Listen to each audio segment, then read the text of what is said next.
आंख मत मटकाओ, मेरी पूरी बात सुनो भाई साहब। 1954 air chief marshal Gerald Gibbs.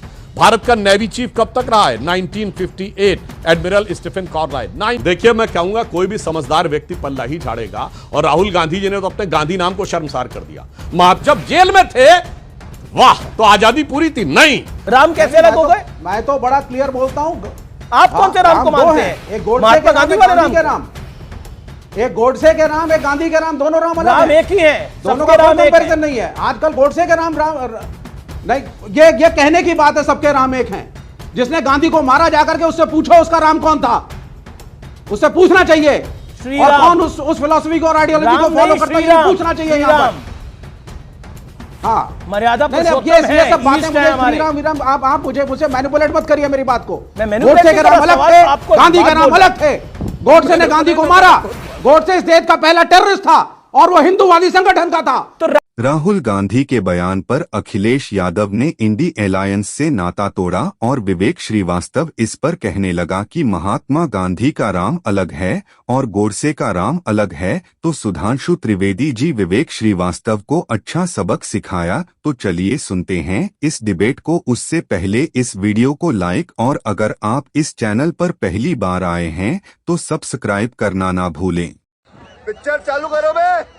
केंद्र और राज्य की सरकारें और संविधान के 72वें 73वें संविधान संशोधन के बाद उसमें जो हमारे नगर निगम और जिला पंचायत भी हैं, मुझे लगता है राहुल गांधी जी को जो संज्ञा दी गई थी वो एलओपी बनने के बाद भी उनका मना स्थिति उसी संज्ञा में फंसा हुआ है जिस बात को कहने के लिए रोका गया था, या फिर वो सोरेज सीक्रेट सर्विस से जो कुछ आता है सिग्नल, उसके ऊपर जाके फंसे। और अब विवेक जी को मैं बताना चाहता हूं, 15 अगस्त 47 को क्या हुआ? हम आजाद हुए तो हमें नेहरू जी को शपथ माउंटबेटन ने क्यों दिलवाई भाई?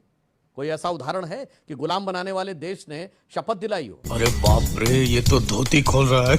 चलिए, और इसके बाद 1 साल तक माउंटबेटन किस खुशी में गवर्नर जनरल रहे?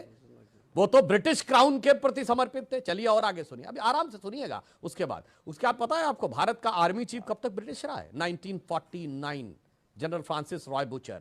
भारत का एयर चीफ कब तक ब्रिटेन रहा है? आंख मत मटकाओ, मेरी पूरी बात सुनो भाई साहब।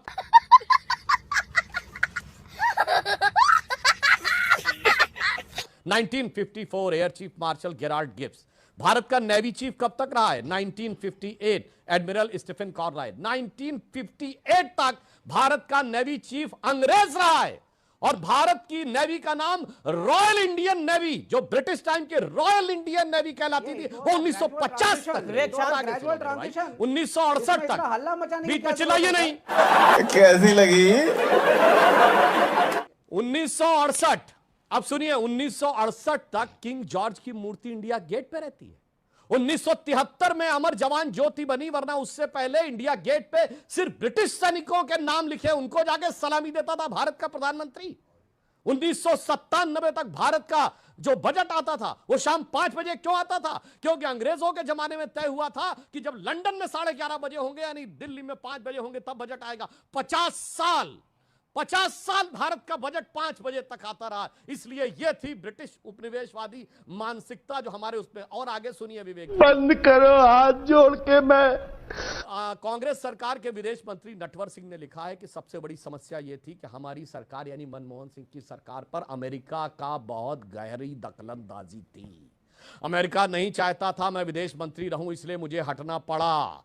उन्होंने आगे यह लिखा है कि उस समय, ये बताइए, विकीलीक्स में बात आई थी कि नहीं, कि हिलरी क्लिंटन ने यह कहा कि मोंटेक सिंह अहलूवालिया बनने वाले थे, प्रणब मुखर्जी कैसे बन गए? यह कौन सा सिस्टम था जिससे हिलरी क्लिंटन को पता लग रहा था? और मैं नहीं कह रहा विकीलीक्स में जो लिखा सब कुछ सही है, पर आज तक राहुल गांधी ने खंडन नहीं किया कि उन्होंने अमेरिकन डिप्लोमेट के साथ यह कहा कि लश्कर तैयबा जैश मोहम्मद उतने खतरनाक नहीं है जितना कि हिंदू फंडामेंटलिज्म। क्या बात करते विवेक जी और आपकी पार्टी।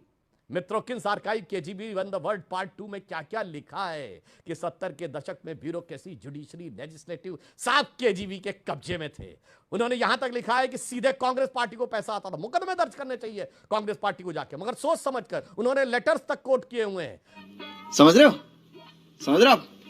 रहे हो ना? देखिए, मैं कहूंगा कोई भी समझदार व्यक्ति पल्ला ही झाड़ेगा, और राहुल गांधी जी ने तो अपने गांधी नाम को शर्मसार कर दिया। महात्मा गांधी का नित्य का भजन था रघुपति राघव राजा राम, प्रतिदिन का उनका आदर्श था, राजनीतिक दर्शन था राम राज्य, और अंतिम शब्द हे राम जो लिखा है। अरे जिस दिन राम की समाधि पे लिखे राम जब जेल में थे, वाह, तो आजादी पूरी थी? नहीं। जब वो गुलामी के ढांचे में थे, आजादी पूरी नहीं थी। जो गांधी की समाधि पे राम दिखा, उसकी प्राण प्रतिष्ठा हुई 22 जनवरी 2024 को। तो अगर देखा जाए तो गांधी के विजन के अनुसार पूर्ण स्वतंत्रता की प्रतिष्ठा जो भागवत जी ने कहा है, वो 22 जनवरी 24 को हुई। एक भी फैक्ट गलत बोला हो तो विवेक जी बता दीजिएगा। गजब बेइज्जती है। ओके सुनील, अब आप ओके सुनते रहिए, विवेक, और विवेक एक-एक करके 40 हर सेकंड। पॉइंट को सुनिए। माजिद सबसे मेमन ने पहले- किनारा कर दिया, सबसे आम पहले आदमी पार्टी ने किनारा कर इंडिपेंडेंस लिया। नहीं वो ठीक है, वो तो अभी एक इलेक्शन चल रहा है तो आम आदमी पार्टी का अपना stand नहीं, है, नहीं, लेकिन एनसीपी का आम कौन सा आदमी इलेक्शन पार्टी चल रहा है? यही कह रही थी जब अरविंद नहीं, केजरीवाल शरद पवार महाराष्ट्र में कौन सा इलेक्शन चल रहा है? जब हाँ वो ठीक है, एक नेता ने बोला है, लेकिन अरविंद केजरीवाल भी यही बात कर रहे थे जब जेल भेजे गए थे कि ईडी के ऊपर टोटल तरीके से संघ और बीजेपी का कब्जा है। सारे इंडिया अलायंस के पार्टनर यही कहते हैं।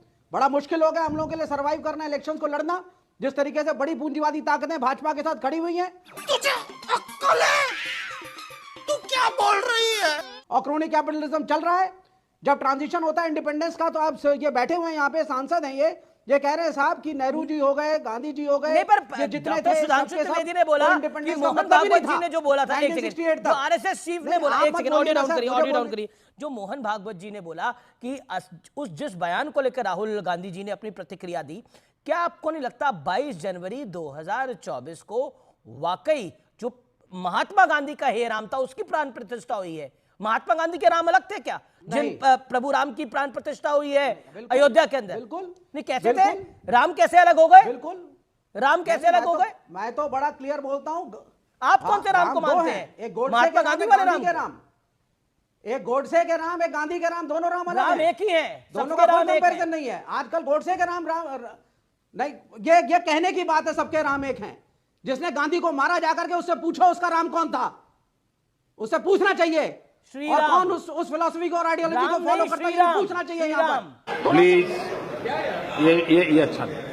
हाँ मर्यादा नहीं, नहीं, पुरुषोत्तम है, ये सब बातें ईस्ट मुझे है हमारे। श्री राम विराम, आप मुझे मैनिपुलेट मत करिए मेरी बात को। मैं manipulate गोडसे नहीं के कर राम रहा, अलग सवाल थे, तो आपको गांधी बात के राम बोल अलग थे। गोडसे ने गांधी को मारा, गोडसे इस देश का पहला टेररिस्ट था और वो हिंदुवादी संगठन का था। तो राहुल उस गांधी संगठन का था स्टेट्स के जिसने साथ गांधी क्यों की लड़ रहे मुखालिफत हैं? करी। मतलब राम मंदिर के ऊपर इतनी राहुल इतनी गांधी खुंदक हो गई, स्टेट से उन तंत्रों राम के मंदिर साथ बनने लड़ को रहे हैं लेकर इतना जिसके गुस्सा ऊपर हो गया संघ का कब्जा कि है। भारतीय स्टेट्स के साथ लड़ाई लड़ेंगे। मतलब राम मंदिर की प्राण वो प्रतिष्ठा से भारतीय इतना बड़ा स्टेट गुस्सा हो गया अगर- कि भारतीय स्टेट के साथ लड़ाई लड़ेंगे, नहीं, तमिलनाडु के साथ राम लड़ाई लला की लड़ेंगे, प्राण कर्नाटक के साथ प्रतिष्ठा लड़ाई तो लड़ेंगे, भाजपा पंजाब का के साथ political लड़ाई event लड़ेंगे, था। दिल्ली के साथ लड़ाई लड़ेंगे। रामलला की प्राण प्रतिष्ठा भाजपा का पॉलिटिकल इवेंट था, 2024 के इलेक्शन का उद्घोष था। यह बहुत से धर्मगुरु कह चुके हैं और मैं कोट भी कर चुका हूं कई बार। ठीक है, ठीक है, It okay, was you not made a your point. religious okay event. Sudhanshu 50 seconds make your point, और कोई किसी के बीच में नहीं बोलेगा, मेरा निवेदन है। सुधांशु नहीं बोले, आपने बोला 1.5 मिनट, बोलिए। देखिए तेरा तो गेम बजाना पड़ेगा। सुधांशु 50 सेकंड। मुझे आज विवेक जी की बौखलाहट, खिसियाहट पूरी तरीके से समझ में आती है। वो किस ढंग से अनर्गल बात कर रहे हैं। मैं सिर्फ फैक्ट बोलता हूं। सुनिए महोदय, राम मंदिर का विषय 23 दिसंबर 1949 को शुरू हुआ। 22-23 दिसंबर को, 26 नवंबर को हमारा संविधान लिखा गया। उसके बाद 1961 में जाकर सिंधी सेंट्रल वक्फ बोर्ड उसमें पैरोकार बना। 1976 में नेचुरल खुदाई में, उसका राम मंदिर आंदोलन नहीं था, अपने आप खंभे निकले। उसके बाद 1984 अक्टूबर में आंदोलन शुरू हुआ। 1 फरवरी 86 को ताला खुदा। मतलब कुछ तो सोच समझ के बोलना चाहिए। 9 नवंबर 89 को शिलान्यास हुआ। 30 आपके अक्टूबर 90 को मैनिफेस्टो में कब काठगोदाम आया? हुई। 6 दिसंबर 92 को आपके ढांचा गिरा। मैनिफेस्टो में कब आज आया सुनिए राम मेरे मंदिर? भाई, काहे आए बाएं बोलने लगते हो भाई।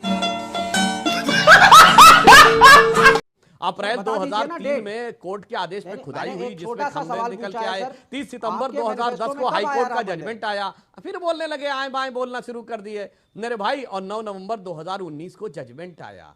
क्या बोल रहे हो यार? 67 साल में एक डेट गिना दी इनको। नहीं, लगाता मैं क्या है, बोल रहा हूं? लगता है। मैंने तो वैसे आपसे सिर्फ कम्युनिस्ट पूछा हैं, सर, इनको एक बोलना ही मिनट नहीं सवाल चाहिए। आपसे मगर शांत एक हो बात जाओ मैं आप। बताना चाहता हूं। आप गोल लंदन गोल के करके अखबार संडे गार्डियन ने 18 मई 2014 को अपने एडिटोरियल में लिखा था, और उसका शीर्षक था India second tourist with destiny, कि 16 मई 2014 जिस दिन मोदी जी के नेतृत्व में स्पष्ट बहुमत मिला, उसने जानते क्या लिखा था? 16 May 2014 should be remembered in Indian history Yes. as the day on which Britishers finally left India.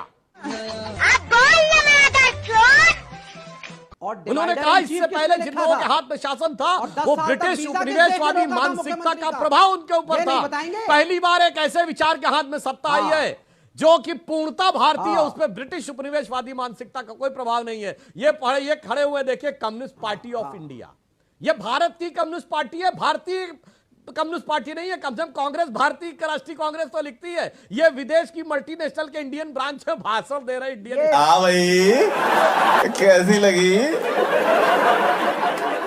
आगे स्वाद?